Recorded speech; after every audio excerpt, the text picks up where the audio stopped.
Great. And just a reminder to use the microphones as well. We'll move through to our opening karakia. Whakatahau ki te uru, whakatakatahau ki te tonga, kia mā kina kina ki uta, kia mā taratara ki tai, e hiaki ana te atakura, he tio, he huka, he hauhu, tihei, Māori order. Moving through to item 2, which is apologies. I've received apologies from Councillor Mitchell and also Councillor Tupou for lateness. Councillor Parkin, did you know? So I'll move those over seconder. Councillor Parkin, thank you. All those in favour say aye. Those against no. Okay, that carried. Moving through to public comment.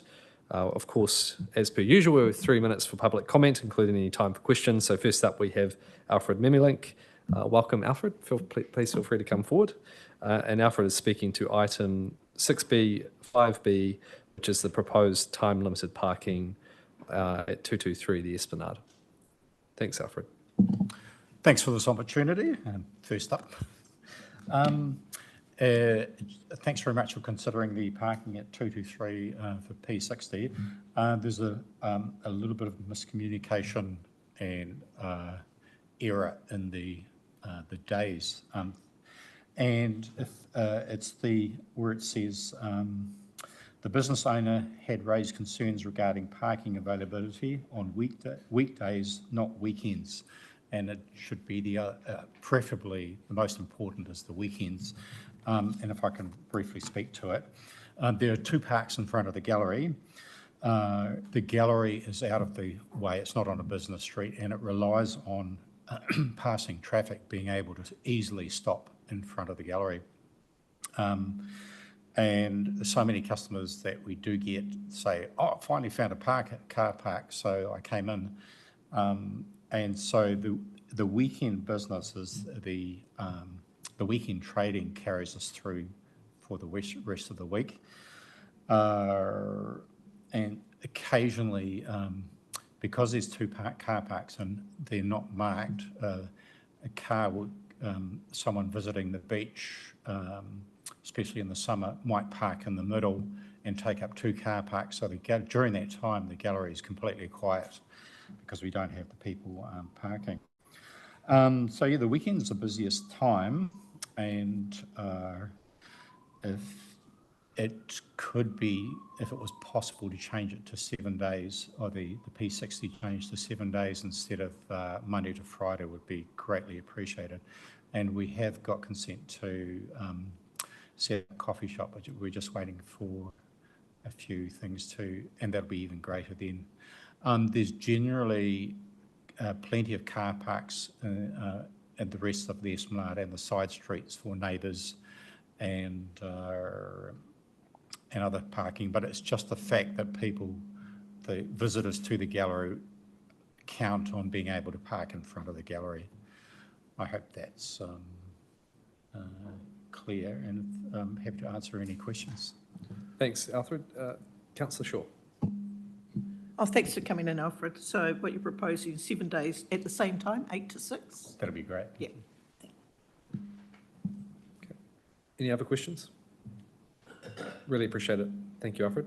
Thank you. Cheers. Next up, we have Anka Rosendale from the Ellistown Play Centre. Welcome. Speaking to items 6B and 5D, proposed time limited parking, the Ellistown Play Centre parking, Victoria Street. Over to you. Kia ora koutou, and thank you for the opportunity to speak today. My name is Anka, and I'm here on behalf of Ellistown Play Centre. We're a parent-led early childhood education centre in Ellistown.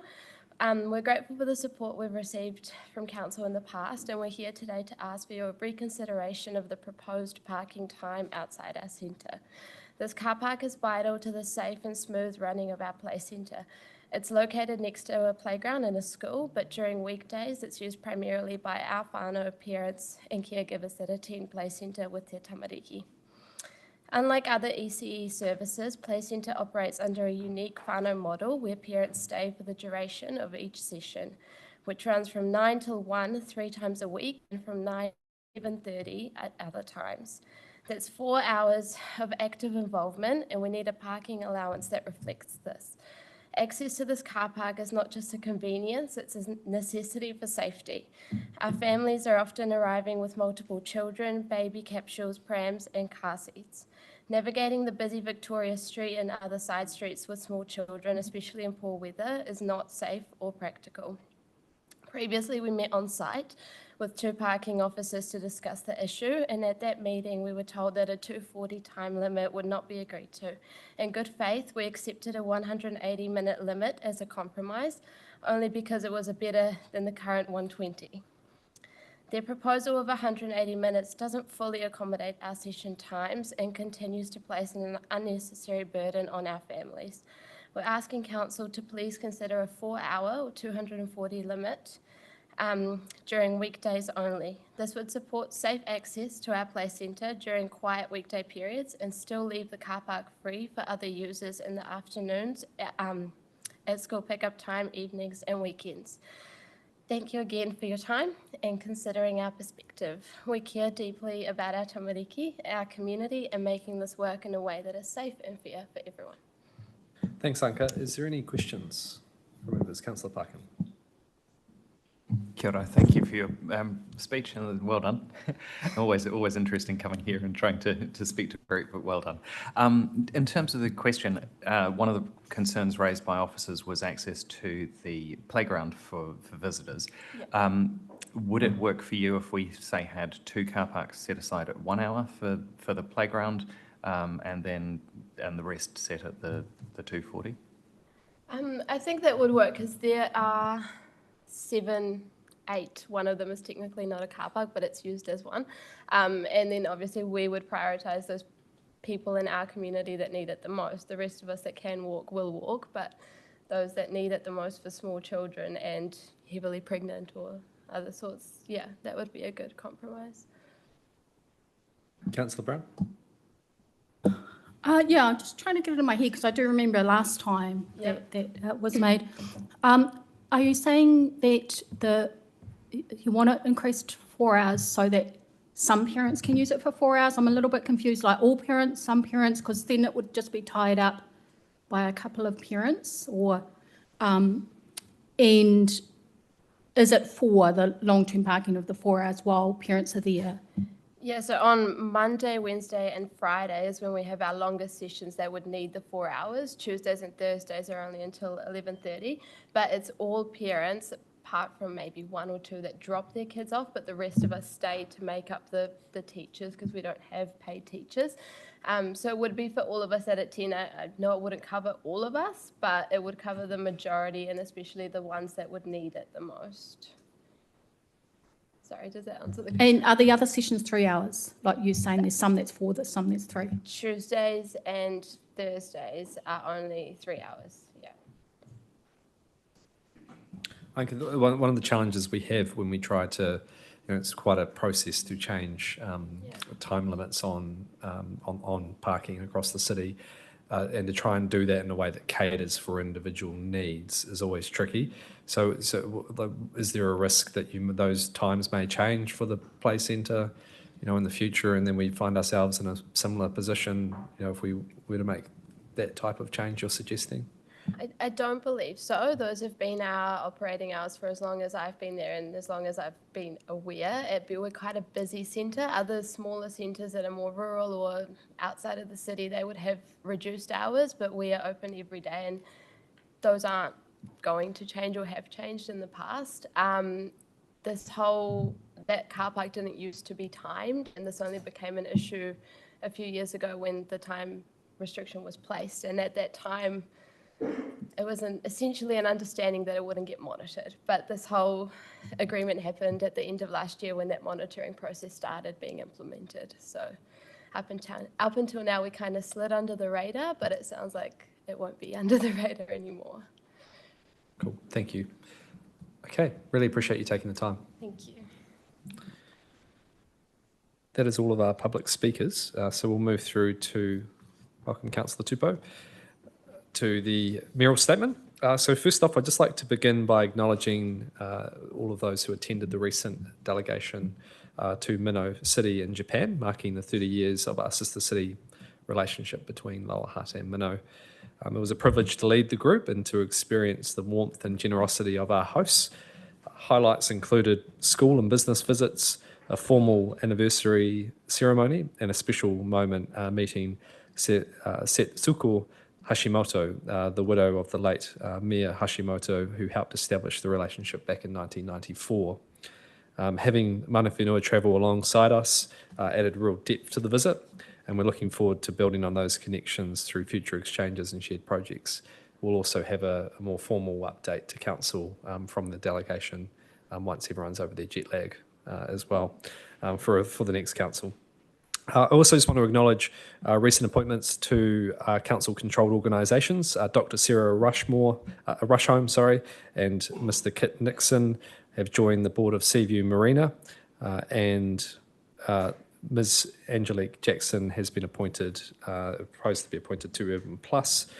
These directors bring a wealth of governance experience and sector expertise, and we look forward to their contributions as these organisations continue to support our city's development, if approved. This month also saw outstanding local representation at the Hutt Valley Sports Awards. Congratulations to all the nominees and winners who were a part of that, including athletes, coaches, clubs and volunteers.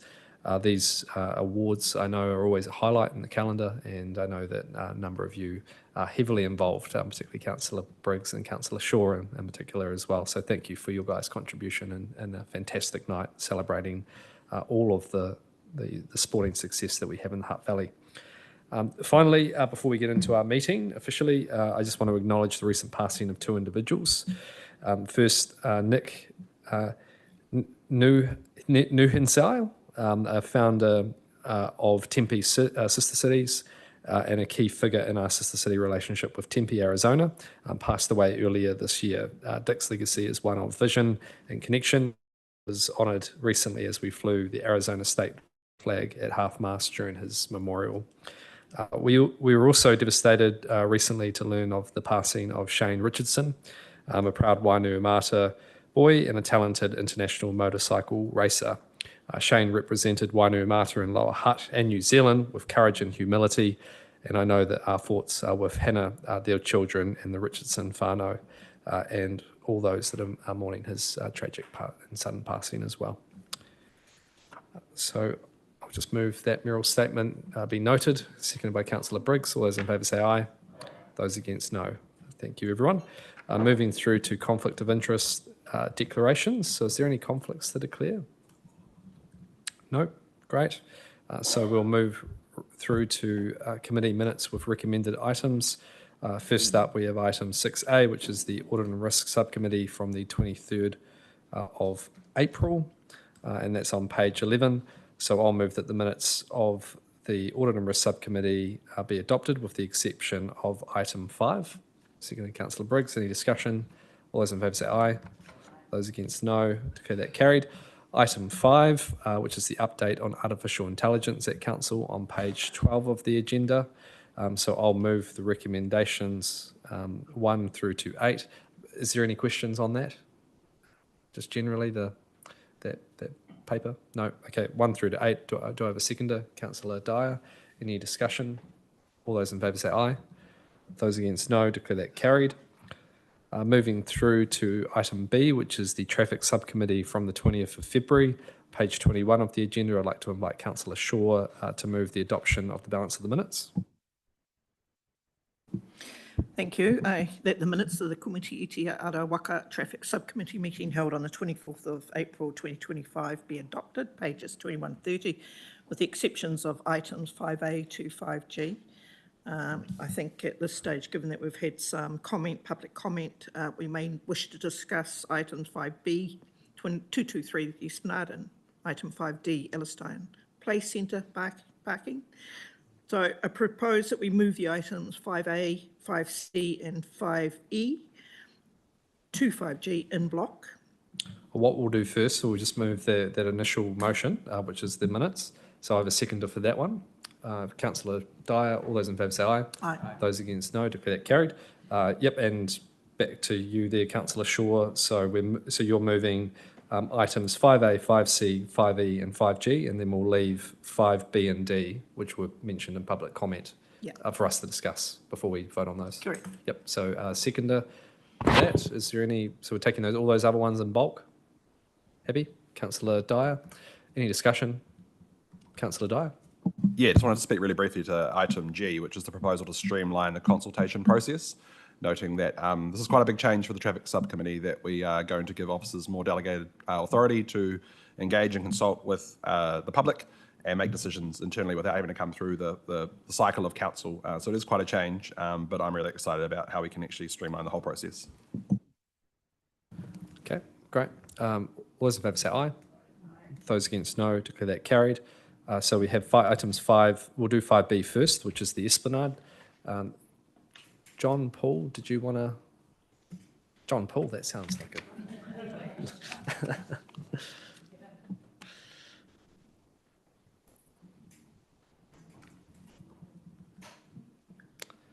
Okay, it'd probably be quite helpful maybe just to respond to the public comments and obviously where things are at. Kia ora. Thank you, Mr Mayor. Yeah, just in response to public comment, for both of these cases, council officers did go through the requirement for consultation as is required under the Local Government Act, and there have been conversations in both cases. Taking Ellistown Place Centre in the first instance, P180 was proposed as a balanced increase in the parking time on the site, but also with a view to the fact that you've got the playground and other facilities around and the businesses across the road, which might take advantage of a 4-hour park with people coming out, parking there for the morning, coming out at lunchtime, move cars and things like that, which would defeat the purpose of making the spaces available or more available for the play centre. Council officers had also considered and discussed when we were out there as well, there is unrestricted parking on Victoria Street and some of the other adjacent streets as well. So where people want to park for longer periods, that is available for those sessions if required as well. So it was about basically striking a balance for parking in the area. We had, as with most consultations, we went out to consultation, notices on cars and so forth and businesses around the area. We also did email the requester at the time as well to make sure they're aware the consultation was out. And the response we got from the play centre was, that's great, thank you. So we took that as the play centre was on board with what was proposed at the time, hence moving that forward. In the case of the Esplanade, 233, the Esplanade, different kind of area, but again, we're trying to strike a balance there. We've got a lot of residential parking on the Esplanade. There's also consideration to beach access as well, because along that section, there is no immediate beachside car parks. So again, conversations with the shop owner had been around parking Monday to Friday. I think the correspondents had noted trying to get a balance there as well. And again, when the consultation was going to go out, we had sent out the consultation document to the business owner and got again, a similar response along the lines of that's great, thank you. It wasn't until just recently it has been flagged up as the desire was in fact Monday to Sunday, not the Monday to Friday. This was proposed and put forward to the traffic subcommittee. The officers' observations around the Esplanade were that it's not always chocker. Sometimes, yes, on a fine day at the weekend, it's busy everywhere around there, but a lot of the parking on the Esplanade, there's often spaces, and similarly on some of the side streets as well. And that was part of the consideration when that was proposed to the traffic subcommittee. Thank you. Thank you. Just to add to that, Chair. So teams have gone through the process and engaged and consulted. Should you wish to make any changes to the paper in front, we would need to go back out and reconsult, and that would need to come back at a later time. So there's a bit of work involved in that, and reassessing the parking in both situations. So because it is quite a change, it would need to go back through and go back out to the community again. So. Okay, any questions from members? Councillor Parkin and Councillor Salinger. Sorry, just a quick note, Chair. I missed the conflict of interest. I have a conflict with the Esplanade one, so I will not take part in that discussion. Yep, we'll note that conflict. Councillor Stallinger. Yes, I was just wanting to clarify how many parking spaces are involved in relation to the concerns of Mr. Memelink? There are 2 parking spaces. Okay, Councillor Briggs. Thank you, officers. Just to check in around Esplanade. I'm surprised that we need a reconsult on that if it was to include Saturday. And so just wanting to get some comprehension as to why that would be, considering the consultation's already taken place. And from my experience on the traffic subcommittee in previous terms, quite often there would be changes at committee that weren't in the exact line with what was consulted on, and that was at the discretion of elected members. So keen for some more information. Thank you, Councillor. Through the Chair. One of the objections we did receive as part of the consultation for the Esplanade was from residents who opposed having the restricted parking out on in front of the business as well. So there'd been a 50-50 split in the responses received, one in favour from the business and another that was against the proposal. Thank you, and through the chair, it's also what officers classify as significant. So in terms of sort of 3 to 4 hours, for example, for the play centre, that is quite a significant change and has impacts on the area. 5 to 7 days, we'd also probably argue that is quite a significant change, but probably not necessarily to the same extent as the 3 to 4 hour one. Okay, we've taken that advice. Ultimately, it's our decision. Is there any proposal of what a member would like to do on this one? Councillor Edwards. Well, in relation to the Esplanade one, I find that 7-day week, 60-minute parks outside that, what is a major business, a major draw card to the Esplanade. I think people going to the beach are prepared to go and look for a park somewhere, but I can just see many of the clients of that art gallery, as an impulse decision. Oh, there's a free park. I'll go and see what's on show, and if there's a park right there, they'll park. So I'd happy to recommend that is 7-day a week, 60-minute one. I hesitate more on the Ellistown one though. I'm just a little bit worried it might be a case for the play centre of be careful what you wish for, because I can just see businesses, doing exactly as our officers have advised if it was 4 hours. We can come to play centre after, so we'll just deal with the Esplanade. So Councillor Edwards has moved the recommendations with an amendment that it be 7 days a week rather than Monday to Friday. Seconded by Deputy Mayor Lewis. Any discussion? Deputy Mayor Lewis. Thank you. I think that's a good motion to move and make that change. That facility, that location has been a shop forever. Over 50 years, it's always been a shop front, but now it is a draw card, as Councillor Edwards has said, and we're getting more residential properties, there's flats and apartments going up on a corner section, and we know we don't provide parking, so I think we could kill a business with the more parking that's coming in from residents. So 60 minutes isn't much, and I think for 7 days a week, it's fine. Okay. All those in favour say aye. Those against no. Declare that carried. Moving through to item 5D, which is the Ellistown Play Centre. Now, Councillor Edwards raised, did you have a question in that, or more just not really a question. I think the officers explained to us why they have opted for 180, and I would hesitate on that one, but I'm interested to hear what other councillors think on that. Any other thoughts? Councillor Parkin? Kia ora. I have it probably should have come up in the questions. With the officers' comments on the fact that if businesses are likely to go out and move their vehicles within 4 hours, my understanding is that you can't move a car park within the same car park location, the physical 7 or 8 vehicle parks, and have that count as a new time. So they would actually have to be moving somewhere entirely different. Is that correct? Thank you, Councillor. Through the Mayor, yes, that is correct. Any other questions or views on this one? Councillor Dyer?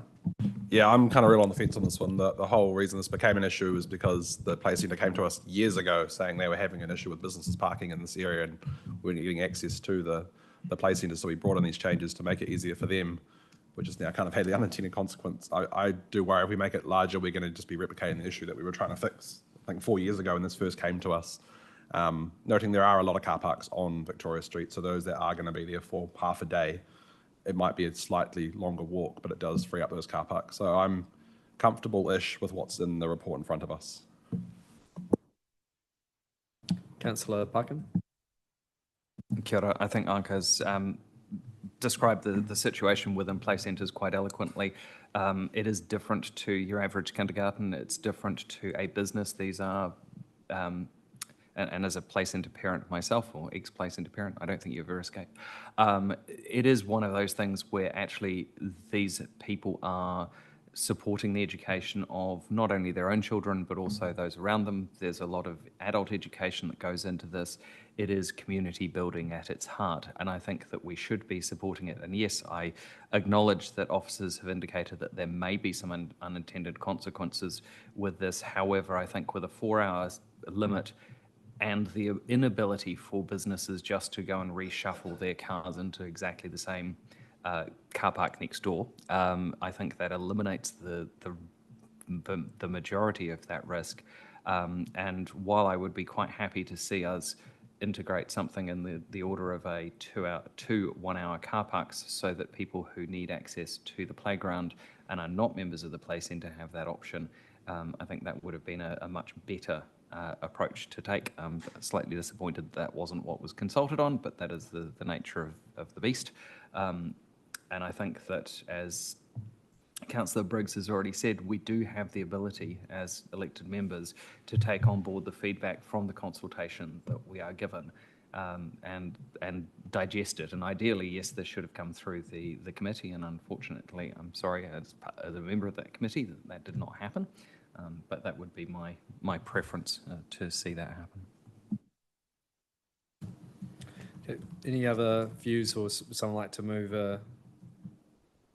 I mean, I don't have a strong view either way on this. Councillor Salinger. Would you indulge a question at this late stage? I was just wondering, first I'd heard of this, you can't park in the immediate vicinity, because I'd imagine people from time to time would just roll a few parks down.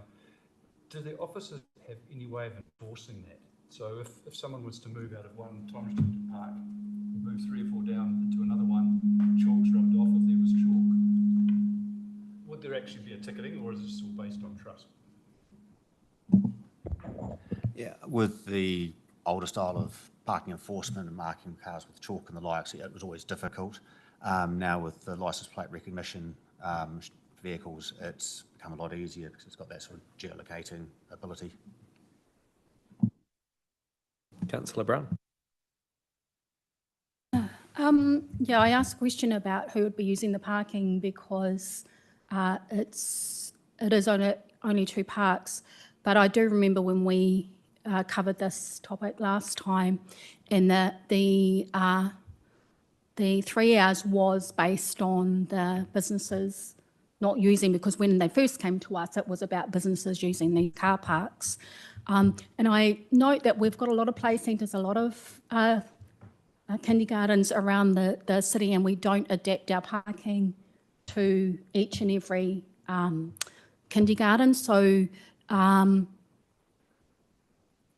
consider 4 hours, and then the next, it could go back to, the businesses are parking there again. So I think we've already made the decision that was the compromise to all for what we voted for last time. Councillor Edwards, you're going to move an option? No, what do you think? It comes down to me. Well, I think the option that's on the papers is the one that I favour, and it's a difficult one, but I think that's the best way forward myself. Yep. Okay. So I think just better just I think I can see there's a bit of probably 50-50 here. So we'll move that option. And obviously, if it fails, then we'll vote on the 240 option. Okay? Having that seconded by Councillor Salinger. So any discussion? And this, so just for clarity, this is as the papers as in front of us, going from 120 to 180. Councillor Briggs. Yeah, I was on the traffic subcommittee when this was discussed initially, and it's the same challenge now, is that there's competing priorities of users of that area, and it's also the challenge of proximity to parking, to an organisation or to a business or to a space that people regularly frequent. And it's that understanding that even if it's timed or not timed, that no parking is prioritised for anyone. And that becomes a challenge as well. So even with good intention from one perspective, that doesn't necessarily equate to that occurring, because whether it's an hour, 2 hours or 4 or unrestricted, people will park there for that duration, and that is not prioritised to a certain user group. So I support the recommendation that's been put forward, knowing that it's imperfect and that it doesn't give exactly what anyone is asking for, but it's meeting that middle balance. Deputy Mayor Lewis. Thank you. I'm going to support the 240 extension from the point of view, just hearing what Councillor Parkins had said as well. But if it's work people using it, they will get pinged. I'm worried about the reverse of that. If it's teachers on the 3 days that they're working for 4 hours, they will get pinged if it's only 3 hours. And the majority of the week, there's 3 days of 4 hours and 2 days of the 3. So I'll be going for the 240 for this place and let the businesses cop the tickets. Councillor Shaw. Yeah, I'm a bit disappointed it wasn't dealt with at the time of the traffic committee meeting, and it is a difficult one because I understand the issues for parents involved with this daycare, with this kindergarten. I'm just a little bit worried about the inconsistency across the city and what might occur after this when we have other approaches from other areas that want things changed to suit their particular staff, and then circumstances change in another year. So I would be staying with the original motion. Councillor Parkin. Kia ora. Just to foreshadow, I will be voting against this and proposing a 240-minute option with a couple of car parks as 1 hour to accommodate for the users of the playground. As Councillor Brown said, I actually disagree with what she said in terms of we do accommodate for kindergartens. A number of times we've had proposals come through traffic committee for 15-minute drop-off zones for both kindergartens and schools and other businesses where we do need that timed thing.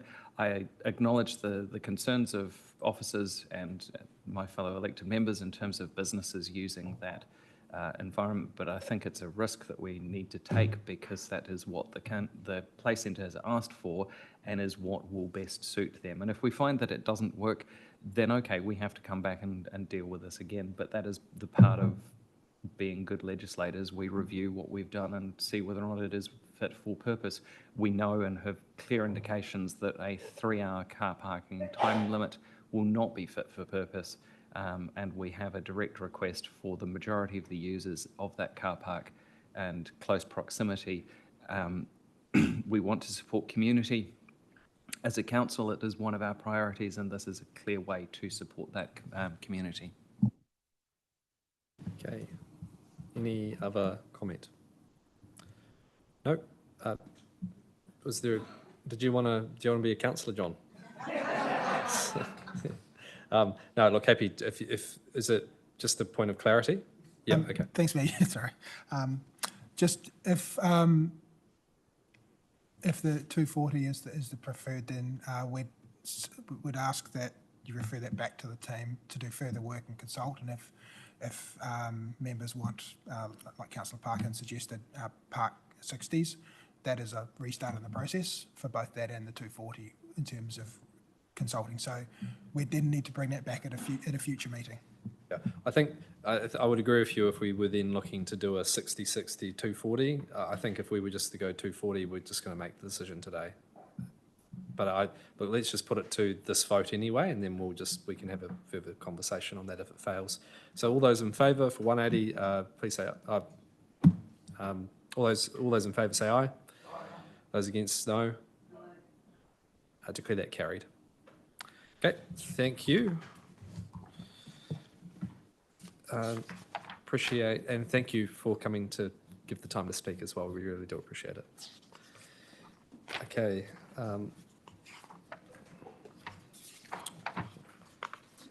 Moving through to item page 13. Thank you. Moving through to page, sorry, that's my page. Item C, which is the Communities, Culture and Partnerships Committee from the 30th of April, page 37 of the agenda. Councillor Brown. I move that these minutes of the Komiti Hapuri Ahurea me ngā Rangipu Communities, Culture and Partnerships Committee meeting held on the 30th of April 2025 be adopted, pages 37 to 52, with the exception of item 6. I have a seconder. Councillor Briggs, any discussion? All those in favour say aye. Those against, no. Declare that carried. Councillor Brown. And item 5, Colston Street Reserve, exchange of the land. Yeah. Yes, apologies. So what we'll do now, Lucy, you're available here to answer any questions, team, if they are, if anyone does have any questions. So Councillor Deputy Mayor Lewis. Just a question on the consultation at the 400-metre radius of Coulson Park. Is that a straight line down the street, or how is that going to work? A circle? Oh, okay. Radius. Thank you. It's the actual walking distance, so we use GIS and we trace paths down every footpath on both sides of each street, and then it makes a funny shape catchment, which is realistic in that you can only walk along footpaths rather than as the crow flies. A funny radius. Thank you. Okay, so obviously part of the committee recommendations was subject to officers providing a community engagement plan. Obviously that is in the papers. Are members comfortable with that? Yes. Okay, great, excellent. So what we'll do then is we'll just edit recommendation 2, which is removing the subject to officers providing a community engagement plan, and that will be the recs for this meeting. So that is approving the commencement of the Reserves Act exchange of land process. So did you want to convert? So I move that item 5, Colston Street Reserve, be adopted. So it's all adopted? All adopted, but just removing the subject to officers because that's been done. Yep. So I move that all items are adopted, removing the subject to consultation has been covered. Great. Seconder, just about said Deputy Mayor Tupou. Yes, Councillor Tupou. It's jet lag. All those in favour say aye. Those against, no. Declare that carried. Thank you, team. Moving through to the Policy, Finance and Strategy Committee from the 6th of May. Thank you, Mr Mayor. I move that, the minutes of the Komiti Ratonga Rā Tongo Tūpu me te Rautaki, the Policy, Finance and Strategy Committee meeting held on the 6th of May, adopted. This is pages 1668, with the exceptions of items 5A and 5B. And that's on page 62. So I have a second for that. Councillor Morgan, any discussion? Those in favour say aye. Those against, no. Declare that carried. Item 5A. Thank you. And on page 63, the draft event strategy, 5B. Yep, so we'll do the 5A, which is the rates arrears write-off policy. Okay, so sorry, I moved the rates arrears write-off policy be moved. Yep. Moving it. Yep, so that's page 62, recommendations 1 through to 3. There was no any questions on that? No. Seconded by Councillor Edwards. Any discussion? All those in favour say aye. Those against no. Declare that carried. Item 5B. This is the draft event strategy on page 63 of the agenda. I move that, please. Thank you. So it's recommendations 1 through to 4. Do I have a seconder? Councillor Morgan. Any discussion? All those in favour say aye. Those against no. Declare that carried. Okay, moving through to item 7, which is miscellaneous items, and under item 7A is the appointment of directors to Seaview Marina and Urban Plus. We've got Karen Ellis, Catherine Stannard here to speak. And we've just got one proposed edit or request that's come through as well. Thank you, Mr. Mayor. This report covers off the recommendations from the select panel recommending directors to the Seaview Marina Limited board and the Urban Plus board. We have one clarification or amendment in the recommendations, and that's recommendation 2 and 3. The request has come from Peter Steele, the chair of the Seaview Marina, just to amend the start dates for Dr. Rushholm and Kit Nixon from 30 May 2025 to 30 June 2025, the start date and the end date of 30 June 2028. The reason being that the board are making a decision at the next board meeting to certify and approve a dividend, and it would not be appropriate for new directors to manage this during their first meeting. Other than that, quite happy to take the report as read. Thank you. Happy to adopt those amendments into the recommendations that are here. Now, is there any questions from members, particularly if you've got any queries from the process? Myself and Joe Miller, and obviously we engaged the chairs of both Urban Plus and Seaview Marina, and Councillor Mitchell did step in for myself on the final shortlisting interviews as well. But I think we certainly got a good range of candidates who put themselves forward, and I certainly very supportive of those who have we've got recommended to the council to approve. No queries? Can I apologise for slightly preempting this report in my mayoral statement, which some of you may have picked up on as well. But I was so confident you would all say yes. So I'll move recommendations 1 through to 4. Seconded by Councillor Briggs. All those in favour say aye. Those against no.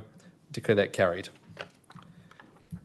Thank you. And Karen, if we could just make sure that we obviously get in touch, maybe through George as well, just with each of those directors to let them know that it has been approved. And also the board chairs as well, CCO chairs. Okay, moving through to item B, which is Plan Change 58, Shaftesbury Grove. It's 99 of the agenda. Nathan, any comments you'd like to make?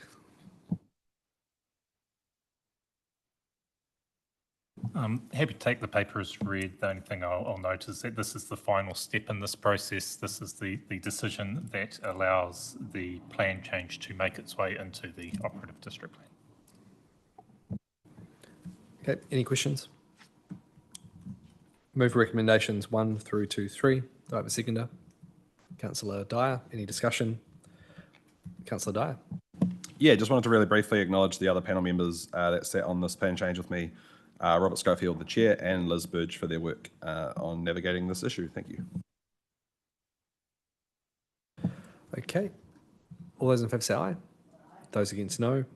Declare that carried. Item C, which is the Super Local Conference as well. And we will, this is on page 102 of the agenda. And just to clarify, in paragraph 9 of the memo, Councillor Dyer did not pay for his attendance. The costs were covered by Council's training budget. I think that's the clarification there as well. Councillor Dwyer. Catherine Stannard is also here to answer any questions. So this is the usual conference, obviously annually, where we nominate. Do we have a maximum number, Catherine? Again, no. So it's generally around 2 or 3 maximum of who we would want to have attend. Usually, I would have engaged you a little bit earlier. You may have got my message earlier this afternoon, and apologies for that. It's just because of pressures of being overseas and just getting back. But if there's any questions, Deputy Mayor Lewis? Just a correction to bullet point 9 on this, that I didn't actually attend Super 2024. I only went to the community board section of that. Okay. I didn't go to Super conference. Okay, yep, we can make that amendment. Any other queries? No, okay, so, and again, I would much not preferred to have done it in the meeting itself, but we'll see how we go.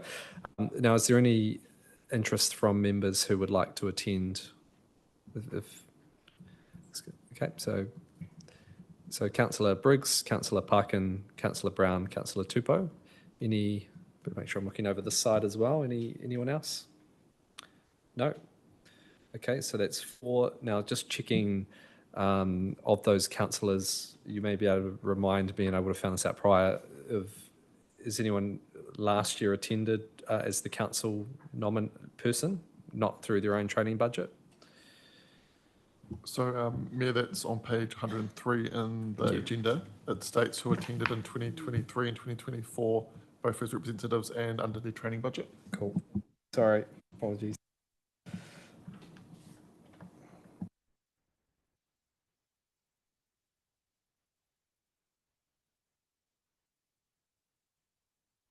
Okay, so, yeah, Councillor Parkin, so Councillor Brown didn't attend at all? That's right? No, so happy, I think, if we put forward Councillor Brown. Yeah. I attended Te Marawata only, the Māori hui, but that was when I was a board member. Yep. So it wasn't as a councillor. Yeah, that's right. So didn't attend in 2024. So we can put forward Councillor Brown, and then that just leaves Councillor Briggs, Councillor Parkin, Councillor Tupou.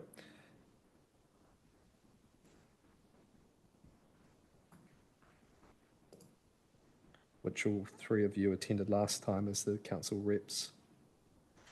Now, is there anyone who would want to maybe look to do it as under their own budget of Councillor? I'm more than happy to use my training budget to attend. Okay. Makes it a little bit easier. Great. So if we're happy with 3 councillors, is that okay? Yep. So what we'll do is nominate Councillor Brown, Councillor Parkin, Councillor Tupou, and obviously you can follow up post Councillor Briggs. And I know that there is a pro rata situation, I believe, with the training budgets. So we may just have to have a conversation with Catherine, and if I know that the other councillors would probably happy to have a conversation of how we can make that work, just because of that October deadline, pro rata period. Okay, so nominate myself, Deputy Mayor, and the councillors mentioned to attend on behalf of the Hutt City Council at the conference. So I'll move that. Do I have a seconder? Councillor Morgan. Any discussion? All those in favour say aye. Those against no. Declare that carried. Thank you for your indulgence on that. Moving through to item D, which is recommendations to council from the District Plan Review Committee. Councillor Dyer, did you want to make any comments from the meeting just earlier? No, maybe there was an amendment at the meeting. Cool.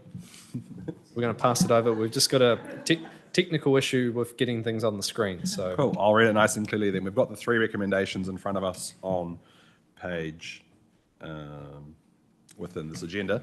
But there's a 4th recommendation being added that officers will take on board the minor adjustments around being predator-free and working with Greater Wellington Regional Council on Puketaha and report it to the mayors and chairs for final sign-off, just so that these slight amendments don't hold up the process. So I'm happy to move recommendations 1 through 4. Councillor Shaw, second. Any discussion? All those in favour say aye. Those against, no. Declare that carried. Okay, item 8, which is council minutes, and we will move the minutes of council from the 11th of March and 25th of March to be true and correct. Do I have a seconder? Deputy Mayor Lewis, any discussion? All those in favour say aye. Those against, no. Declare that carried. Committee minutes without recommended items. Councillor, so I'll move the minutes of the Annual Plan Subcommittee, Climate Change and Sustainability Committee, and the Infrastructure and Regulatory Committee, items 5B, 5C and 9E, be adopted, and the minutes of the Hutt Valley Services Committee, 9A and 9D, be noted. Seconded by Councillor Briggs. Any discussion? All those in favour say aye. Those against, no. Declare that carried.